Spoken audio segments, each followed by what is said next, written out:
रसोई की सफाई।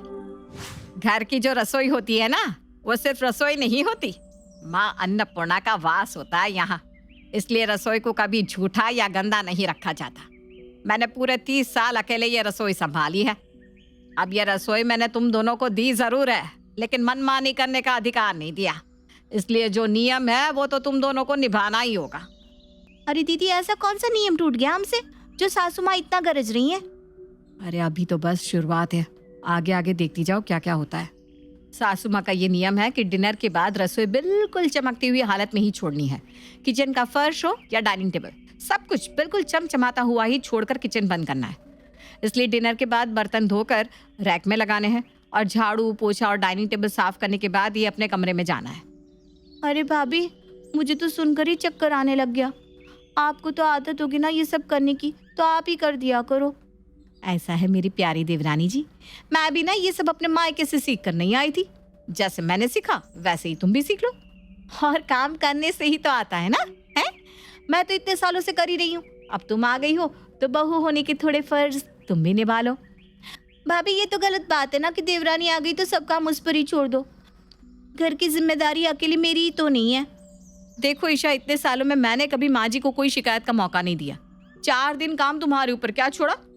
माँ जी ने मुझे आज इतनी बातें सुना दी। अरे मेरा एक छोटा बच्चा है, रसोई का काम खत्म करने के बाद मुझे उसे भी देखना होता है। सब समझती हूँ मैं। जब से मैं आई हूँ भाभी बस इसी जुगाड़ में लगी रहती है कि किसी तरह उनकी काम से जान छूटे और वो ज्यादा से ज्यादा काम मुझसे करवा ले। लेकिन मैं भी उन बेवकूफ देवरानियों में से नहीं हूँ जो जिठानियों के हाथ की कठपुतली बनकर नाचती रहती हैं। रात का खाना बनाने और बर्तन साफ करने तक तो सब ठीक था, लेकिन खाना खाने के बाद दोनों बहुएं किचन से ऐसे गायब होती जैसे गधे के सर से सींग। मेरा खाना तो हो गया है। इससे पहले कि मम्मी जी रसोई की सफाई करने की बात करें, अपने कमरे की तरफ निकल लेती हूँ। सबने खाना खा लिया है, अब ईशा किचन की सफाई करेगी। मैं जाकर अपने कमरे में आराम कर लेती हूँ। एक दूसरे पर रसोई की सफाई की जिम्मेदारी छोड़ दोनों देवरानी जिठानी जाकर अपने अपने कमरे में आराम करने लगती है। अगली सुबह। ईशा, अनु, मैंने सोचा था छोटे की शादी हो रही है, चलो एक से भले दो। घर के काम अब और अच्छी तरह और आसानी से हो जाया करेंगे। लेकिन देख रही हूँ तुम दोनों तो साथ काम करने की बजाय ज्यादातर समय बहस में ही निकाल लेती हो। अरे शर्म तो आई नहीं होगी, हैं? बासी रसोई छोड़कर अपने कमरे में जाते हुए। ईशा, मैंने तुम्हें जिम्मेदारी दी थी ना कि रसोई की सफाई तुम करोगी। भाभी, मैंने तो उसी समय कह दिया था ना, मैं अकेले ये जिम्मेदारी नहीं लेने वाली। अरे चुप करो दोनों, अब फैसला मैं करूंगी। तुम दोनों में से जो भी बाद में खाना खाकर उठेगा वही डाइनिंग टेबल और किचन की सफाई करेगा। ये हुई ना बात। अब देखो कैसे मैं 5 मिनट के अंदर सारा खाना खाकर रोज सफाई से बच जाऊंगी। ये तो बड़ा आसान काम है। अब तो भाभी को ही रोज सफाई करनी होगी क्योंकि मैं उनसे पहले ही खाकर उठ जाऊंगी। अगले दिन डाइनिंग टेबल पर, ये लीजिए भाभी, थोड़ी खीर और खाइए, मैंने अपने हाथों से बनाई है। तेरी चालाकियां मैं खूब समझ रही हूँ ईशा रानी। आज ये इतनी चाशनी तेरी जुबान से क्यों टपक रही है? ये खीर तू मुझे इसलिए खिला रही है ताकि मैं देर तक यहाँ बैठकर खाती रहूं और तू अपना खाना खत्म करके चुपचाप निकल ले। अरे वाह ईशा, खीर तो वाकई बहुत अच्छी बनी है। अच्छा तुम भी ना एक रोटी और ले लो, देखो ना कैसी दुबली होती जा रही हो। अगर ऐसे ही कमजोर हो गई तो घर के काम में मेरी मदद कौन कराएगा? तुम ये समझ लो कि ये रोटी मैं तुम्हें अपने फायदे के लिए खिला रही हूँ। ये सच्ची बात निकल गई भाभी आपके मुंह से। खिला तो आप अपने फायदे के लिए ही रही हैं, बस ये तो प्यार का मक्खन लगा रही है। इसमें झूठ का कोलेस्ट्रॉल थोड़ा ज्यादा है जो मुझे पच नहीं रहा। झूठे प्यार का दिखावा करके दोनों देवरानी जिठानी एक दूसरे की प्लेट में बारी बारी से कुछ न कुछ रखती जा रही थी ताकि दूसरे को खाने में लेट हो जाए और वो वहां से भाग सके। डिनर के बाद मेरा पेट इतना ज्यादा भर गया है, लग रहा है अब फूट जाएगा। हे भगवान, किचन की सफाई के चक्कर में ये क्या मुसीबत मोल ली मैंने। अब तो मुझसे हिला भी नहीं जा रहा। भगवान आपको कभी माफ नहीं करेगा भाभी। ये जो झूठा दिखावा करके आपने 3 वक्त का खाना मुझे एक बार में खिलाया है ना, कयामत के दिन इसका भी ऊपर वाला हिसाब जरूर लेगा। हाय मर गई मैं। ओवर ईटिंग वाली घटना से ईशा और अनु इतनी डर गई थी कि अब उन्होंने ओवर ईटिंग ना करने का पक्का इरादा बना लिया था। अगले दिन से दोनों बहुएं खाना खाने में अलग तरह का कंपटीशन करने लगी थी। अगर अनु 3 रोटी थाली में रखती तो ईशा 2 ही रखती।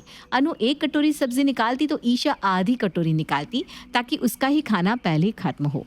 इसी बहस में दोनों अब आधे पेट खाकर ही उठ जाती और जो भी इस कंपटीशन में थोड़ा पीछे रह जाता सफाई का टिकरा उसके माथे पर ही फूट जाता। एक दिन रात के 1 बजे, अरे यार, ईशा के बहस के चक्कर में आज मैंने बस 1 ही रोटी खाई। अब मुझे तेज भूख लग रही है, क्या करूं? ऐसा करती हूँ, रसोई से बिस्किट लेकर खा लेती हूँ, कुछ तो भूख शांत होगी। बिस्किट खाकर अनु के पेट में कूद रहे चूहे थोड़े शांत हो गए थे। अब तो ये अनु का लगभग हर रोज का काम हो गया था। पहले आधे पेट खाना और फिर आधी रात के बाद रसोई में खाना तलाशना। एक दिन अनु रसोई में छिपकर आधी रात को बिस्किट खा रही थी, तभी उसकी सास वहां आ जाती है। अनु बेटा, क्या छिपा रही हो? सच सच बताओ। नहीं नहीं, मैं क्या छिपाऊंगी, बस मुझे थोड़ी भूख लग रही थी तो किचन में बिस्किट लेने आई थी। ठीक से खाना नहीं खाया था क्या? नहीं मम्मी जी, आज मैंने 1 ही रोटी खाई थी ना, इसलिए भूख लग गई। बेटा, मैं कई दिनों से देख रही हूँ तुझे। तू रोज आधी रात के बाद आकर रसोई में खाना ढूंढती है। और सिर्फ तू ही नहीं, तेरे जाने के बाद थोड़ी देर बाद तेरी देवरानी भी आएगी, अभी पेट पूजा करना है। क्या? ईशा भी आधे पेट खाकर उठ जाती है? देखा देखा आपने मम्मी जी, काम से बचने के लिए वो जानबूझकर आधा पेट खाना खाती है। अच्छा, और तू क्या कर रही है? तू भी तो वही काम कर रही है ना? अनु और उसकी सास बात कर रहे थे कि तभी दबे पांव ईशा भी रसोई में आ जाती है। तू भी आजा, तेरा ही इंतजार था बेटा। तूने भी आज 1 ही रोटी खाई होगी, इसलिए तुझे भी भूख लग गई है ना? अरे लेकिन मम्मी जी, आपको कैसे पता? बेटा, पता तो मुझे ये भी है कि तुम दोनों ने 1-1 रोटी खाई क्यों थी। इसीलिए ना, ताकि तुम दोनों को रसोई की सफाई ना करनी पड़ जाए। पहले खाकर भागने के चक्कर में तुम दोनों रोज आधे पेट खाकर उठ जाती हो। अरे शर्म नहीं आती तुम दोनों को? काम चोरी की भी हद होती है। अगर मेरी रसोई को साफ करने में तुम दोनों को इतनी ही दिक्कत हो रही है ना, तो ठीक है, आज से तुम दोनों को उसकी सफाई करने की कोई जरूरत नहीं है। अपनी रसोई की सफाई मैं खुद कर लिया करूंगी। लेकिन एक बात याद रखना, जो बहुएं मेरी रसोई को साफ नहीं रख सकती, वो उसमें खाना भी नहीं बना सकती। ऐसा करो, अपनी अपनी रसोई अलग अलग बनवा लो। आज के बाद मेरी रसोई में पैर रखने की कोई जरूरत नहीं है। अरे मम्मी जी, आप तो नाराज हो गई। बेटा, नाराजगी वाली कोई बात नहीं है। जो मैंने कह दिया सो कह दिया। आज के बाद तुम दोनों मेरी रसोई में खाना नहीं बनाओगी। मैं खुद अपना खाना बनाऊंगी और उसकी साफ सफाई भी करूंगी। तुम दोनों को अपने अपने पति और बच्चों के लिए खाना बनाना हो तो अपनी रसोई अलग बनवा लो। अरे ये क्या मुसीबत गले लगी।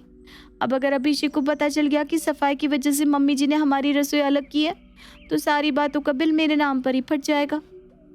नई रसोई बनवाने का मतलब है कम से कम 50,000 का खर्चा। इतना पैसा आएगा कहाँ से? हरीश जी को खर्चे का पता चला तो मेरी शामत ही आ जाएगी। तेरी भलाई इसी में है अनु कि माँ जी के पैर पकड़कर माफी मांग ले और इस मामले को यही रफा दफा कर दे। मुझे माफ कर दीजिए मम्मी जी, आज से आपको शिकायत का कोई मौका नहीं मिलेगा। रसोई की सफाई करना कौन सी बड़ी बात है, हम दोनों मिलकर कर लिया करेंगे, है ना ईशा? हाँ मम्मी जी, माफ कर दीजिए हमें। भाभी एकदम सही कह रही है, हम दोनों मिलकर कर लिया करेंगे। ऐसा करते हैं भाभी, एक दिन सफाई आप कर देना, एक दिन मैं कर दूंगी। बोलिए, मंजूर? अरे बिल्कुल मंजूर, इसमें तो शक की कोई बात ही नहीं है। मिलकर करने से ही तो काम होते हैं, क्यों माँ जी? अगर यही समझदारी वाली बात तुम दोनों को पहले समझ में आ जाती तो इतनी सब महाभारत करने की जरूरत ना पड़ती। चलो ठीक है, कर दिया माफ। तो दोस्तों, इनके घर में तो ये मुद्दा सुलझ गया, लेकिन कहीं आपके घर में भी तो ऐसे ही काम को लेकर खींचता नहीं होती? कमेंट करके जरूर बताइएगा, क्योंकि ये तो है कहानी घर घर की।